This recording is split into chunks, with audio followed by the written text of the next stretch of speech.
I am Carol. And welcome to the weekly vomit.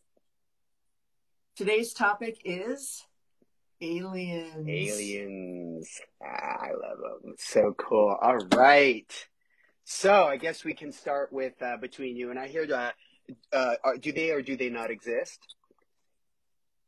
And if so, what kind of aliens? There's all Yeah. different, there's so many different theories on this. And are we just talking about aliens, or are we also talking about star seeds, indigo children? I mean, we could go on, we could do hours on Yeah. this You topic. could do hours. Is it in this dimension? Is it interdimensional? Is it? I mean, because it bleeds. It's a topic. I mean, if we're gonna move into, you know, beings that are thousands, perhaps even millions of years ahead of us on an evolutionary scale, then who's to say what form they actually take or what technology they're using? We tend to think it's going to be in some sort of craft, and that would make sense for us, but it might not make sense for a species. You know, we know the universe to be about 14 billion years old at this point. It's 14,000 million years old.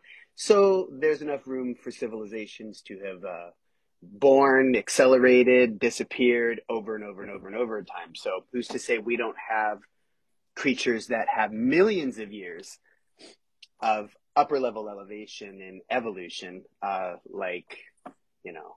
So who knows? Maybe it is interdimensional. Let's stick with craft first, though, Yeah. because I think that is a good start. Since there's a lot of now modern science to support, and in fact, the military is currently now they've revamped their entire position on this, and there's an open program. I think it's called the UAP program, and now they are looking for and have to report anything that they see in the sky, which is crazy because they found some crazy shit. So, I mean,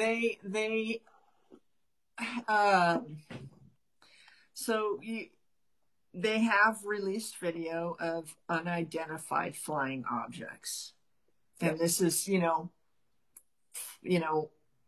pilots, Navy Air Force pilots talking about what is that. And if you watch the video, it's clear that these are not human-made spacecraft, no, according to the. And I want to say this with a disclaimer. According to technology that we as civilians are aware of existence, but that's not to true, say that they didn't land in Roswell and then reverse that technology and do all that kind of stuff. sure. We I mean, that also was years have, ago. yeah. So, I mean, it's highly possible that it could be humans, but even if it is humans flying those spacecraft, they had to have gotten it from somewhere, which means that aliens have heretofore previously landed on the planet. Right. And the stuff that they're observing, and this is modern, 2018, 2019, there have been more sightings because now they're actually recording and reporting them. But the behavior of these craft outside, again, like what you said, whether it's undisclosed technology that we as humans have, or it's extraterrestrial technology, the behavior, I mean, it's making right angle turns at thousands of miles per hour. If we did that in a traditional aircraft, we'd be a blot of blood on one side of the craft as it made that turn. It's just inertia. You know, even I think its pilots can only pull a 4 or 5 or 6 G pull in a jet because they'll pass out. All the blood rushes from the top of their head and then they pass out. They have these pressurized suits to keep them. But if you're dealing with craft like this, the method of propulsion is outside the realm of gravity. So they're somehow able to manipulate gravity in a way that inertia doesn't apply to them. And they can make these high speed angled turns. I mean, they literally, you've seen these videos, they just and they're gone. And it's like, even the pilots are like, whoa, because they can't believe what they've just seen. So there's so much evidence that's being compiled even in today's age on craft that are just unidentifiable, that are performing well outside of what we would know or what they're at least revealing to us technology that we have. So there's some proof right there. Well, I mean, and I just pulled up, I mean, I've got my computer up here because we can't do this show without it, let's face it. No, I Um, have mine up too. CNN.com, January 6th, 2020. Yeah. Interesting date. Aliens definitely exist Right. and they could be among us. Yeah. NewYorkPost.com, 12/7/2020. Aliens hiding until mankind is ready. Ex-Israeli spacehead. Top 10 different types of alien. Now, here we go. This is where it starts getting complex because you can go on. I mean, I've even done a series of drawings with different types and styles of alien spacecraft and all this type of things. But now, then you start getting kind of queasy because, and I can already see it being mentioned in the comments, people think that aliens are fallen angels or they're demons. Right. Which, I mean, for me personally, as a personal opinion, if human beings and angels and demons, first of all, the Bible mentions a lot more creatures than that, but we won't even go into that. But to me, if we're the best that God could do in all of the, because God always existed forever. Right. And This there's is the nobody else best. out there. Yeah. To me, that's Yeah. like the most arrogant thought. Absolutely. I just can't think that we're it. Absolutely. That's it to us. You have We're the only billions and creatures billions of and we're Go the ahead. only creatures that kill each other for pleasure. Yeah. No, it's a sheer It's just numbers not. game. Yeah. No. Yeah. So there are billions of stars and just in our galaxy alone. And there are habitable or at least planets around every one of those stars, and they're finding planets in the habitable zone, which is a Goldilocks zone, an orbital zone. Okay. They haven't quite been able to look deeper into it, but they know that the likelihood of them being inhabitable at some level. And then step back from that. Okay. In the known universe, there are billions of galaxies with billions of stars in them. The number is literally limitless on how many, just in our own galaxy alone, our own little Milky Way, there is a mathematical probability that there is a duplicate Earth with a duplicate Jason and a duplicate Carol. That's how big just the galaxy itself is in numbers alone. So this is crazy. If you're going to, it's like, it's so funny. Science is like, well, until we actually see one. Well, no, because probability is an important thing. And I think we should all wrap our heads around that, right? Well, Just I mean, numbers honestly, I mean, it's sort of a dichotomy because until we actually see God or until we actually see an alien. Well, I've never actually seen a virus or a bacteria, and yet you continue to tell me they exist. Sure. And I'm supposed to believe you. Yeah, because you're the expert. Right. I mean, and then how about encounters? Right. I was going to say exactly. We're on the same thought. How do you account for the hundreds of thousands of people who have had alien encounters? You're going to tell me they're all crazy and stupid? Not a chance. No. And if you were to compile all of that information, all of it, and take it to a court of law, you'd be able to make a ruling on it simply because there's so many people who have had the same experience. So when you get into, here's the other thing too. We always tend to think that, modern civilization for us, they only date at like 6,000 years, but you can go back now. There are civilizations or we're now they're pushing the clock back now to like 13,000, 14,000 years where they believe civilization actually sprung up and began.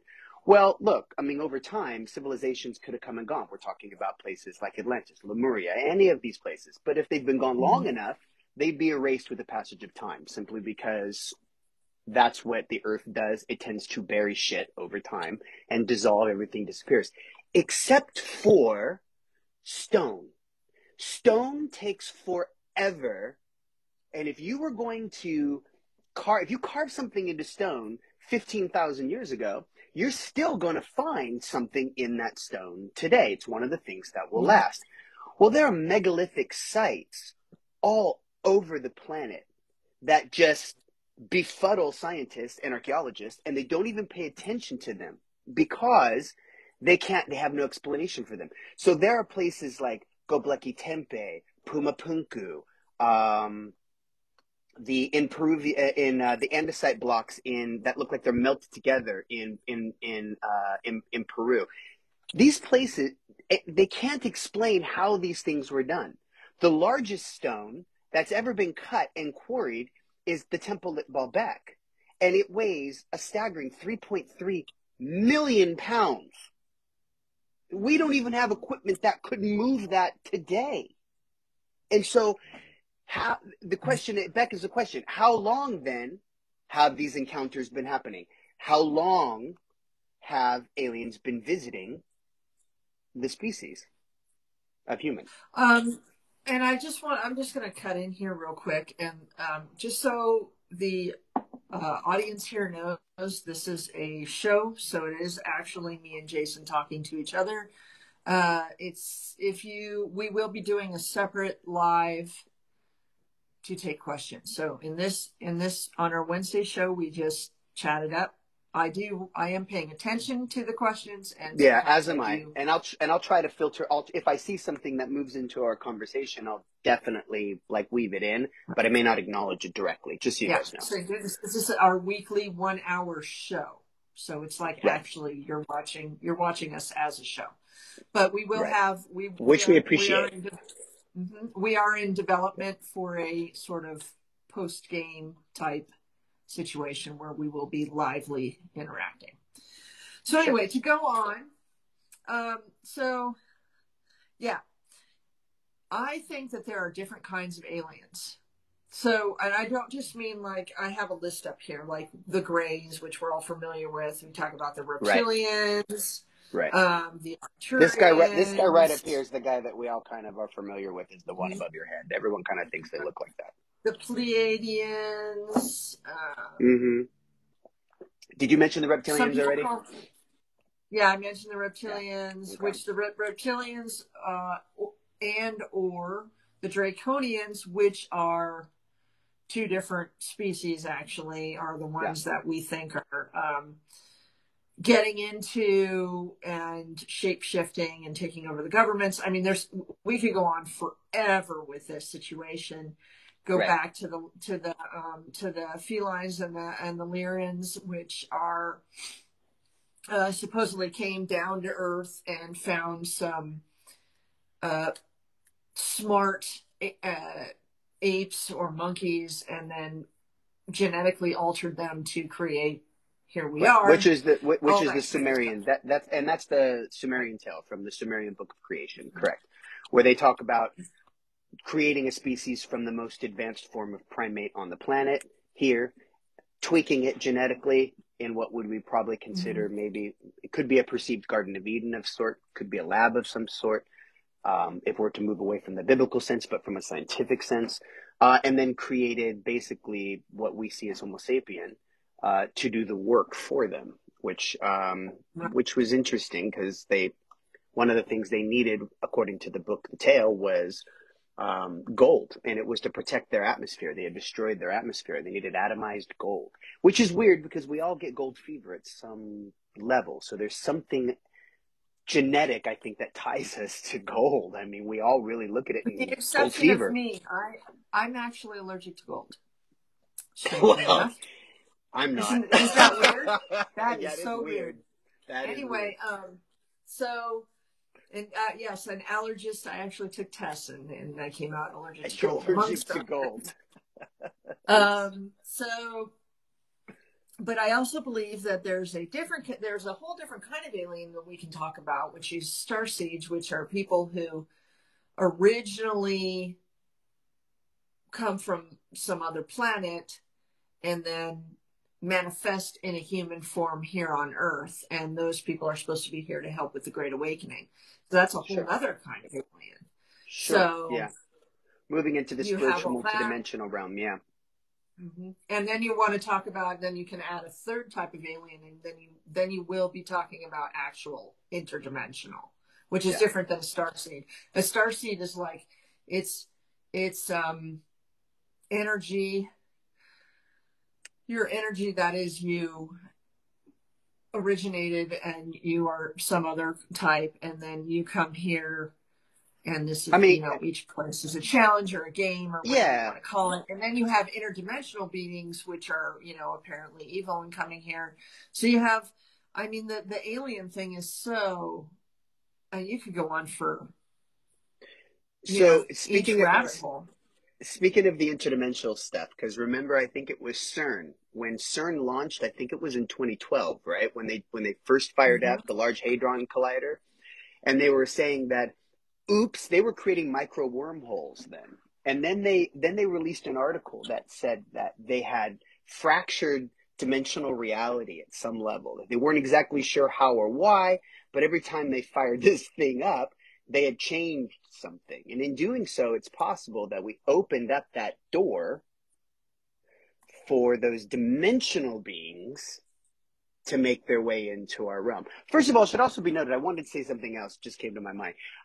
Technically, if we're to believe in, say, the soul incarnate into your body, we're all aliens at some level. From a corporeal stance, it would be slightly different because we were made on this planet. So there's two different things there, right? Because interdimensional is not really from here, but is it or is it not? I mean, is it interdimensional, multidimensional Earths and moving?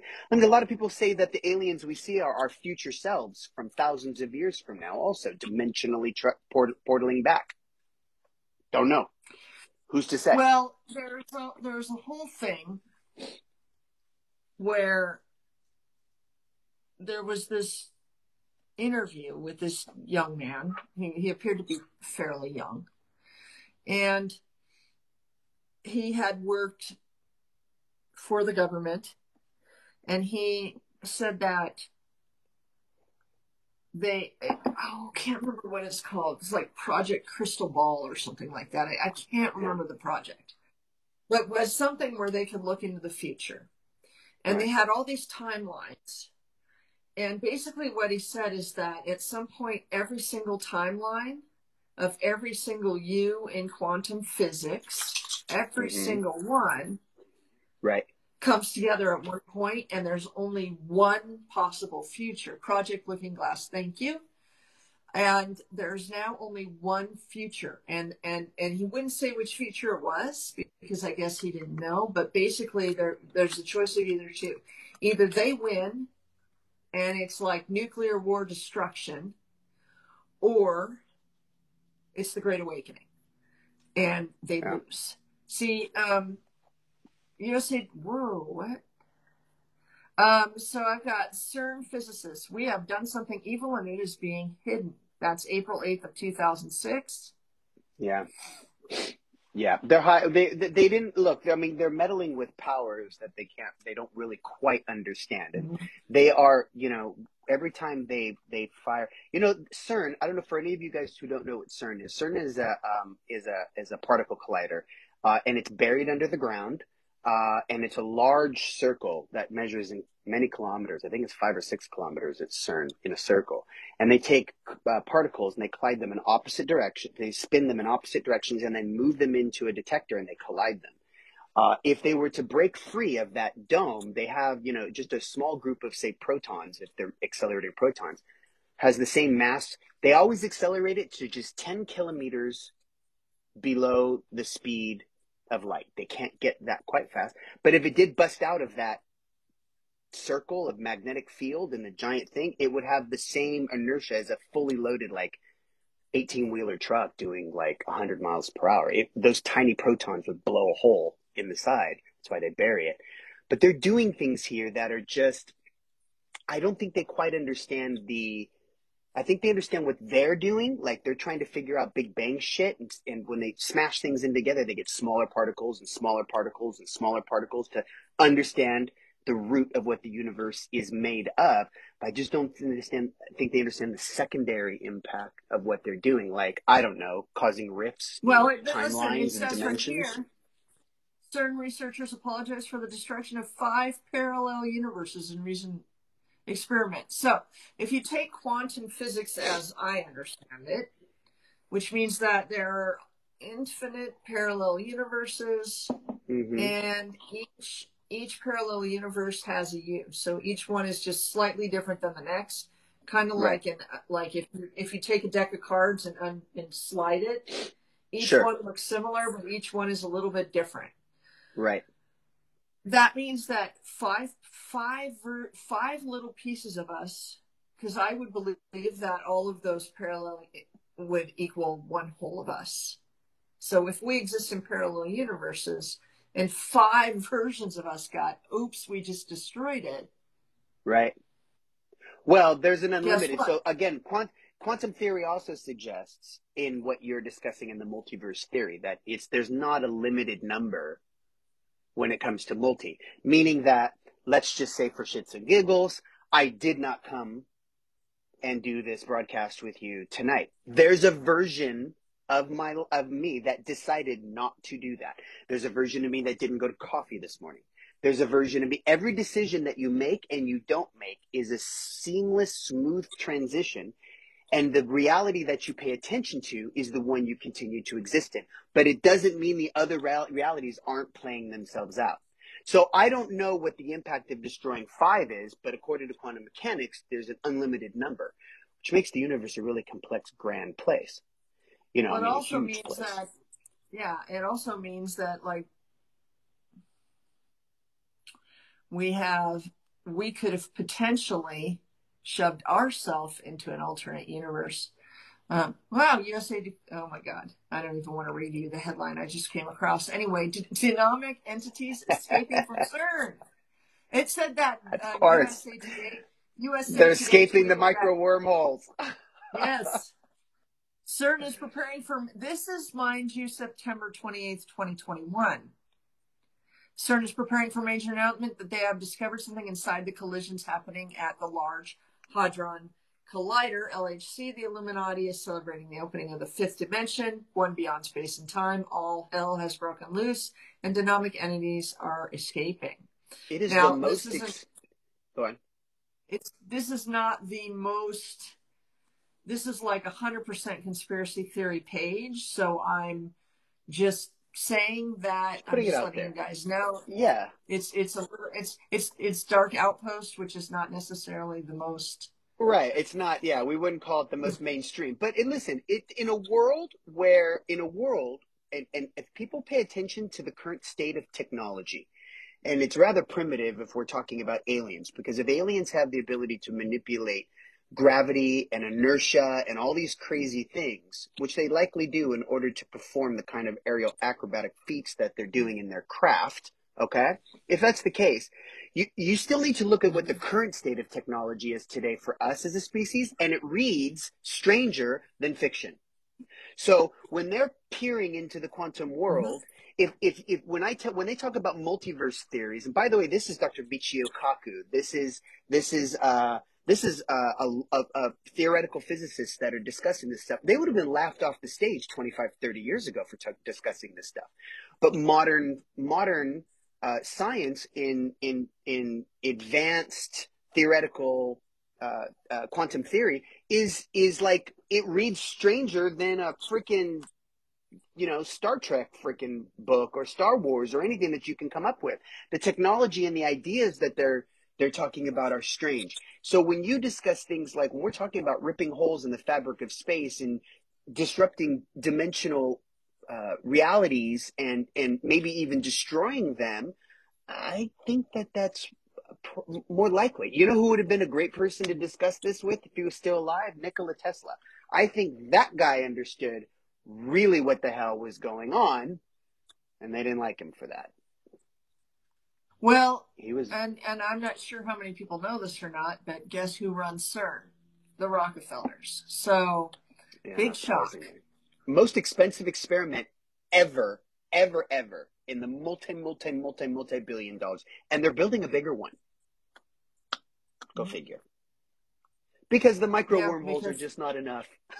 and then for those of you who are the followers of that one letter of the alphabet that shall not be named, but as a circle with a line through it.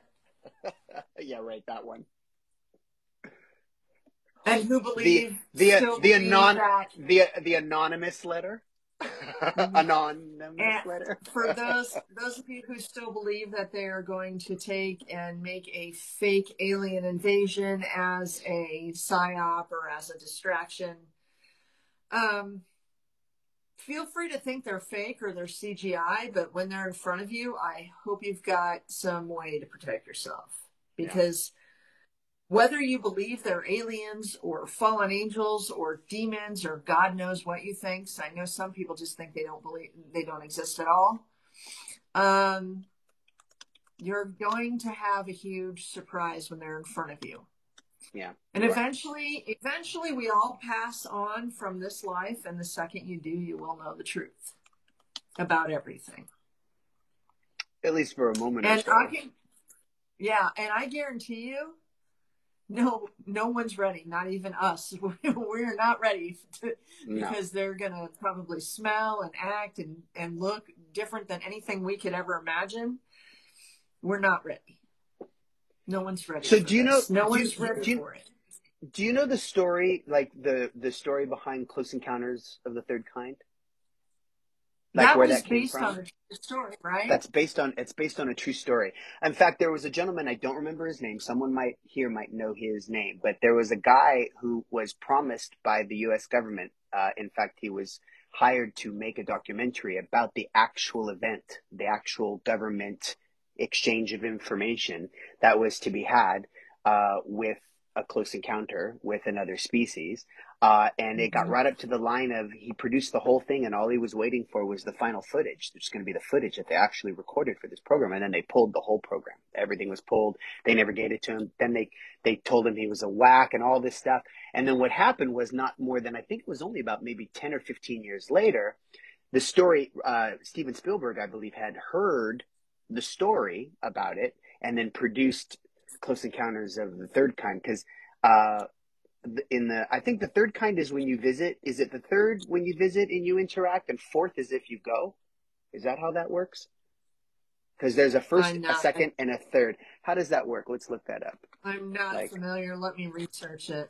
Yeah, and let me look that up as well. So so anyway, then they produced that film based on telling. And isn't it kind of crazy that So for instance, there was a group of people who got together for in the early 60s that did seance readings to talk with other life forms on other planets. There was a seance reader who used to do this. I'm going to remember his name in a minute.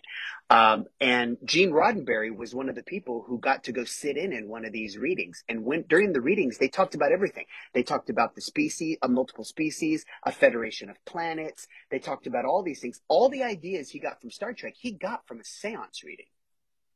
And then he went and produced it. Well, so it there's resonates. A guy who goes out and he gets groups of people. Yeah, there's a guy out who goes out and gets groups of people and tries to be in contact. But listen to this. Here's your answer to that other question. A close first encounter kind, second kind, third kind is a sighting in which one or more unidentified flying objects have been spotted. This would include objects loosely described as flying saucers, objects which cannot be attributed to known human technology that appear in the sky, or strange lights for which no rational explanation can be offered. A close encounter of the second kind is one in which a UFO has been spotted, but there is associated phenomena that accompanies it, such as crop circles, terrain damage, scared animals, electronic or interference, gaps in memory, heat or radiation, paralysis, or some form of unnatural physical occurrence. Close encounters of the third kind would be those in which a UFO has been spotted, but go further to include a visual confirmation of an animate object that is associated to the UFO. That's the third kind. That's the third kind. A close encounter of the fourth kind is one in which a human is abducted by the extraterrestrial. So abductions are fourth. Then that's an abduction. Does it continue? Is there more than that? Yeah, there's more. It says that abduction does include a visitation in which the human is not actually taken aboard a UFO, but is in the custody of an ET while still on Earth. A close encounter of the fifth kind is one in which there is bilateral contact with an extraterrestrial entity, audible form of communication, mental telepathic communication, And then a close encounter of the sixth kind entails a UFO or its inhabitants directly causing injury or death. Oh, okay. There's a The lot. most controversial encounter is a close encounter of the seventh kind, is one in which a human and extraterrestrial mate to produce a hybrid being. I'm just reading this, you guys. Yeah. Anyway. Well, those are actual classifications because they were used in Project Blue Book, which was a government entity that was tasked with trying to figure out in the 50s and the 60s whether or not things like Roswell were real, and the X-Files on television was actually based loosely on Project Blue Book. So you have a lot of these unexplained things that happen in our world, and they research them. Now, what's weird is I think in modern times right now, we were talking about when we started the show with talking about aerial phenomena that have been identified by the military.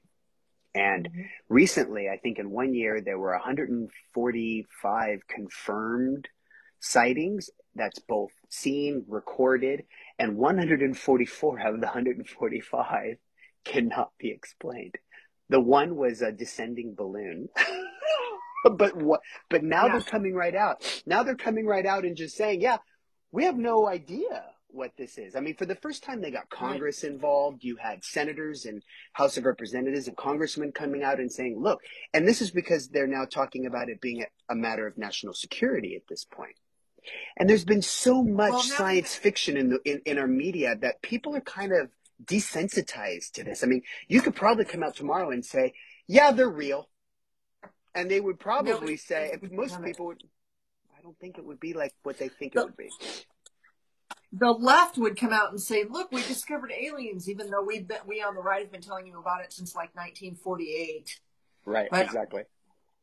Yeah, sure, cheers. We discovered it, but yeah, the thing of it is that,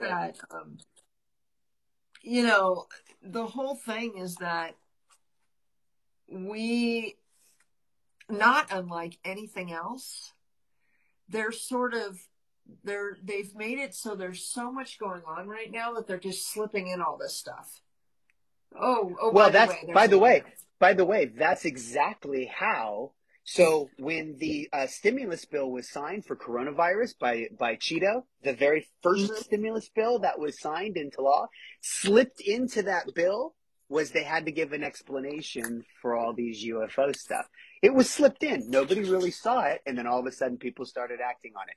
That's how they do that. That's the best way to do it because those bills are like this thick. No one reads them. They're like, yes, the title of this bill is stimulus. But hidden somewhere in there is like, yeah, you got to generate a report now that says exactly why these phenomena are occurring in the sky and explain to the people why. Because remember, Clinton ran, not Hillary, but Slick Billy. When he ran, same thing. Right? Same thing, one and the same. He came out and said, I want to know if these aliens exist, and I'm going to ask and find out. And they told him flat out, no. I mean, no. It was kind of, no. It was like the FBI answering the frickin' Senate committee yesterday. I'm afraid I can't answer that question at this time. Well, come on, guys. So unless it's in a bill, that's different. Frighteningly, I just saw a commercial when parents were watching TV, and it was Obama, Bill Clinton, and Bush Jr. all on the same commercial, trying to get us all to do this. Yeah, I was like, I know. Anyway, whatevs. Talk about aliens, yeah, and talk about aliens. You have this debate. Because we could say that some of our fearless leaders are some reptilian alien motherfuckers. I'm just putting it out there. Yeah. And you're having this argument now between, and I don't know, I think it's the hardcore Christians, which is fine with me, but who are like, and I know several people who are like this. Aliens are fallen angels or demons. I see it. I've seen it about 6 times in the comments now. Yeah. And you're gonna have that argument, and it's not even a debate I'm willing to have. Because again, now you're limiting the scope of God's power, and Absolutely. you're Even the Catholic limiting the faith, scope of God. yeah, even the Catholics came out, I think it was about 10 years ago, and said that the belief in life beyond the earth only expands our knowledge and understanding and scope of what God is. It doesn't make it smaller. So at some level, you're going to have to, even organizations, religious organizations, have to get on the bandwagon, because as more people begin to understand the sheer vastness, I think most people have a hard time wrapping their heads around how big space actually Mm-hmm. is. I mean, we're talking like hundreds of millions of miles just to our own sun. It's billions and trillions of miles. It's trillions of miles in a light year. So you and our just our Milky Way is 200,000 light years across. It's hundreds of thousands of trillions of miles we're talking about here. It's mind-boggling to wrap your head around those kinds of that And size. we don't even know how much space there really is, No, because it's right, infinite. right. Well, let's just focus on our own So backyard. The Milky Way is big enough, right? to think that we are literally like it's just us, angels, demons, and then for some people the Nephilim, and that's it. That's all there is. I don't buy it. I don't buy that either. I I think just don't buy it. you're I think limiting that the scope of a creator in that way. I think It's a he created tremendous so waste of many other space, creatures Carol. for us. Why would you Mm-hmm. create this vast place that's so fucking big we can't even see most of it, to make everything on one little planet with some interdimensional in and outs? I don't buy that. I think that you're really limiting what the creator is. And then at that point, we don't have to make it a religious discussion, but only when we pass on and our spirit lifts out of this vessel do we really Mm-hmm. understand the scope and the size and the complexity of how big this actually is, and how many different kinds of species that are having very similar experiences in multiple dimensions. And I mean, it's just mind boggling to think that this is Some it, people think center of the some people think universe. that there some people think that there is no space, that it's just we're just in this little flat, little round thing, and that's it. Yeah, We're just here, yeah. and Sort of if snow globe. and my response to that is, if it's just this little flat thing with a little fishbowl, then what the fuck are we doing here? Why the fuck are we here? Right, What's the fucking right. point? Yeah. And where are we? And where Yeah, are and we? where are we? Are we on, Where I are always we? keep saying, are we on Where's the someone's desk? fishbowl? Where's the Yeah, fishbowl? Is it with other and fishbowls? where's the fucking fishbowl? Where is it sitting Where's on? the fishbowl? And then, Yes. I've had that discussion. I won't get into the flat earth thing, but Yeah. literally, like, I had somebody tell me, oh, it's sitting on pedestals. And I'm like, then what are the fucking pedestals sitting on? No Right. response. No You response. can't, there's no No. logic to any of that. No. So No. miss me with it. Miss me with Right. it. Exactly. I Because want to know. Tell me. I am until, open. I yeah. am open to some form of logic behind that. Mhm. If you can give me some logic behind it. Again, truth is stranger than fiction today. So I am, and if it can happen, if it probably will. So we just like, most conspiracy theory ends up becoming factual at some level these days. So we have to just be open to the idea that these things are possible, that a lot of these things are possible. Sorry guys, my cat's coming to say hello. This is Theo. I can't keep him away. He's old and he's very happy. So Theo likes to be in the life. he likes to be in it. He's a very, very little, charming old man. He's almost 18 years old now. So but he's in everyone's business.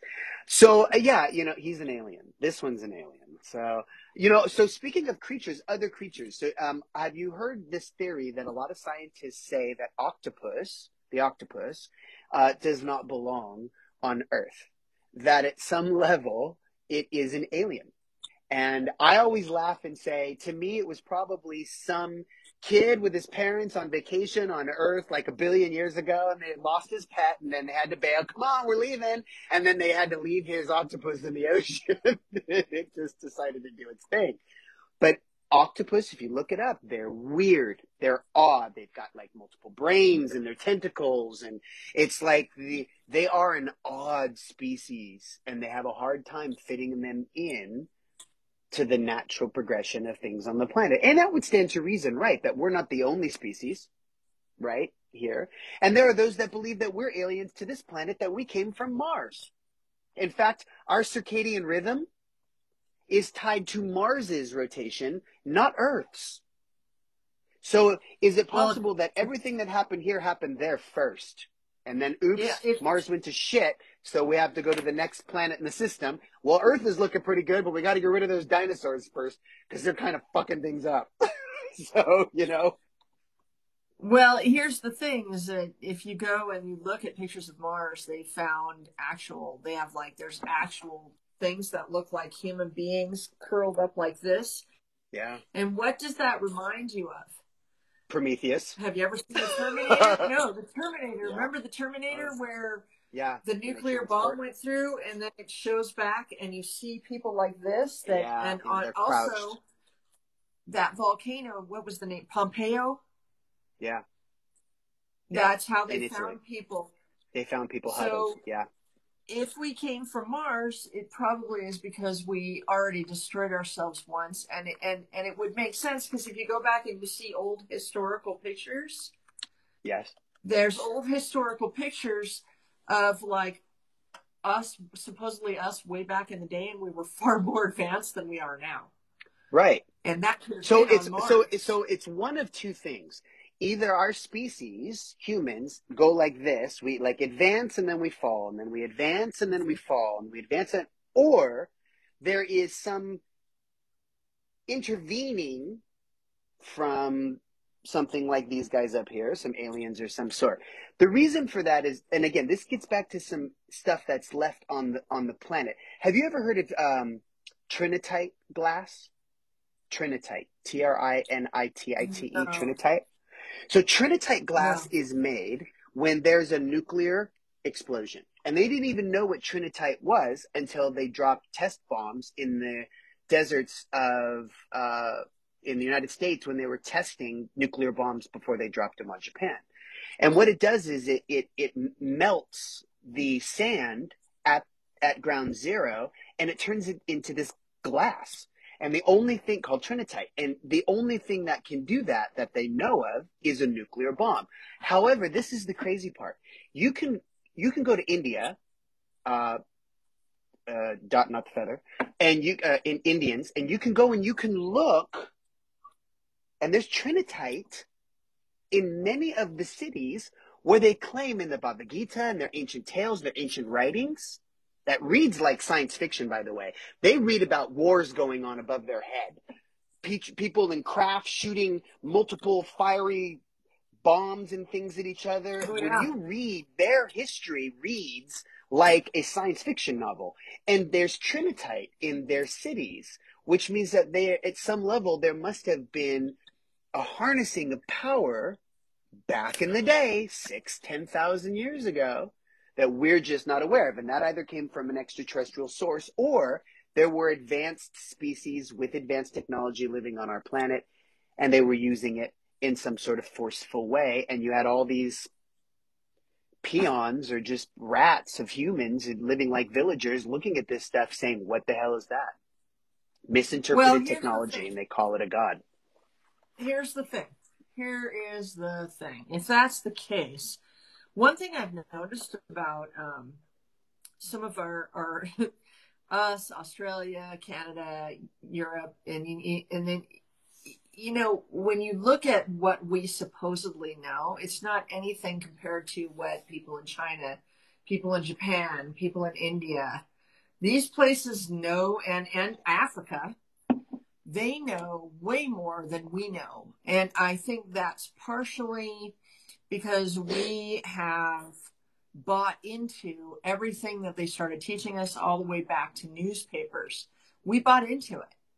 And so they say, we did this and it was great. And we just believe them. We don't even think about it.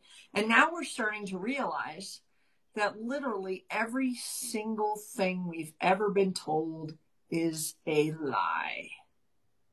Yeah, well, Everything. Americans bought in. I mean, we bought into the distraction. These people, I mean, that's the thing. Culturally, in India, their culture, their written culture goes back 6,000 years. I mean, Mhm. 5,500, 6,000 years. This stuff written down. So this has been a part of their culture for so many years. That's hard to get out. It makes sense in America, in the United States, right, where we've got this brand new culture. I mean, here we are, only a couple hundred years old. It is really easy to tweak the story here. You don't have a single cultural lineage. We are made up of people from all over the world. Mm-hmm. So it's a lot easier to develop a new storyline here.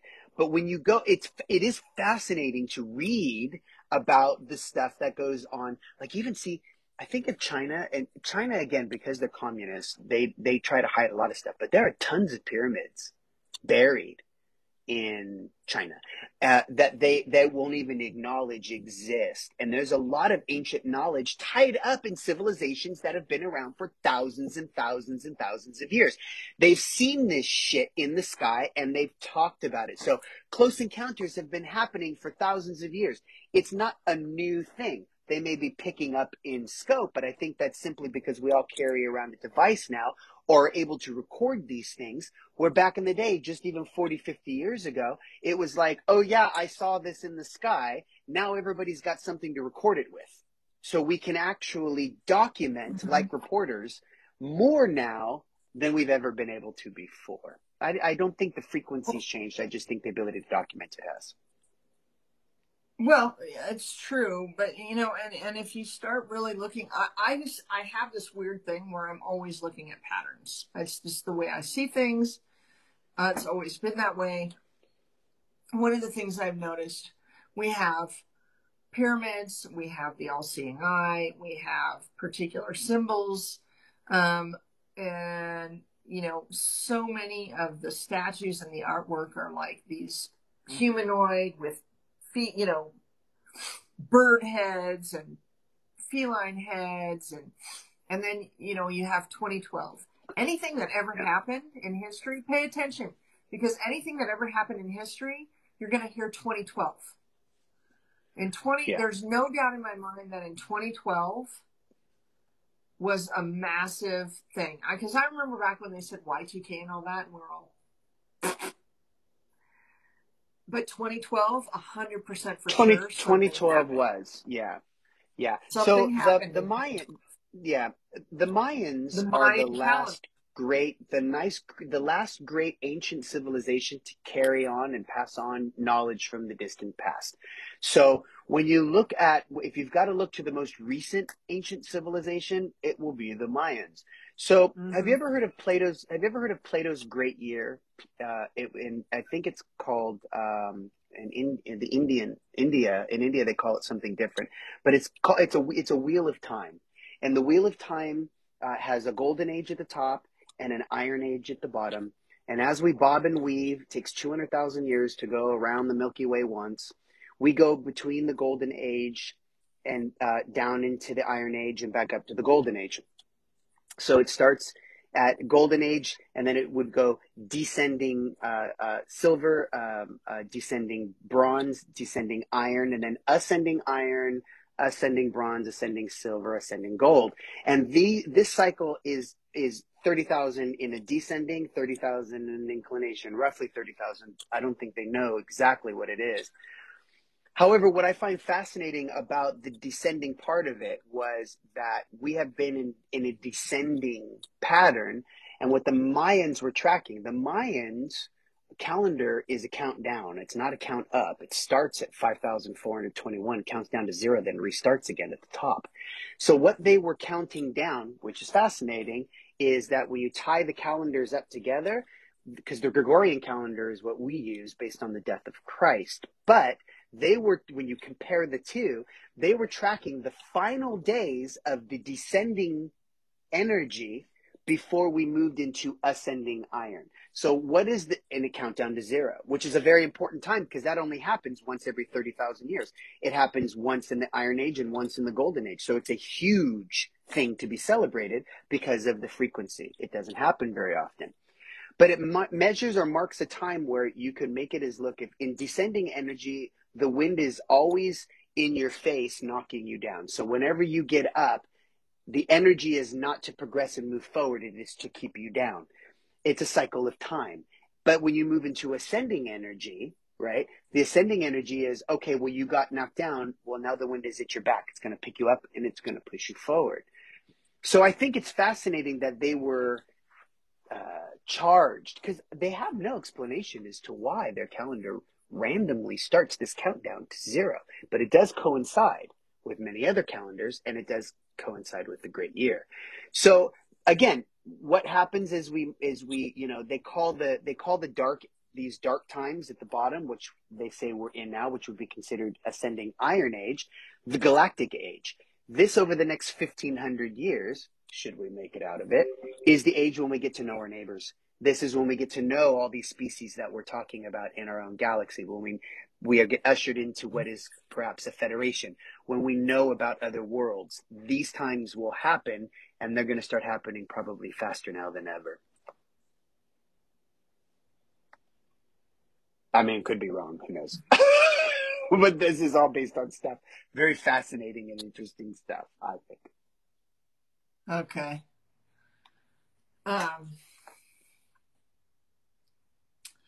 Well, that's what I'm hearing. I'm hearing that the 2020 was actually 2012. Everything has cusp periods. I mean, even if you're to believe in, if you want to buy into astrology, or if you want to buy into actual planetary movements, there's always a period of time when it's transitioning from one angle to the other. It's never like a light switch. So like even between signs, between Capricorn and between Aquarius, or any of them, there's a 3-day period of transition between one into the other. So do we know exactly what that transition period would be? No, not really. And if we're talking about ages that are 30 and 40,000 years long, well, who's to say that the cusp isn't 100 years then?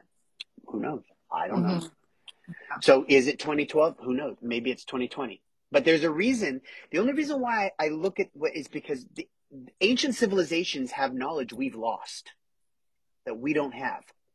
And the Mayans and these cultures didn't do these things for no reason at all. It wasn't some arbitrary thing they just picked out of their ass and said, okay, we're going to start at this day. They didn't do that. It all had to do with rhyme and reason. Everything, and every one of their calendars, by the way, the Mayan calendars, plugged into the other calendar, and they all work seamlessly. It's brilliant. Something we don't have. I mean, for God's sakes, our calendar has to have a leap year to Well, compensate for our orbit around the sun. And that goes back to what I've been saying all along, is that the narrative goes way, way back, because this is all to pull the wool over the eyes of us, all of it. For what end game, I think we're going to find out probably in the next 5 to 10 years what their end game is, because they are starting to run out of ploys. More and more people are waking up now to the fact that everything is a lie. And that avalanche is only getting bigger and stronger and faster. At some point, somebody's going to finally call their bluff. Yeah. So, well, a lot of people always ask too. They're like, because we talked about saviors, right? Who's going to come and save you? They're like, why don't the aliens just come and save us?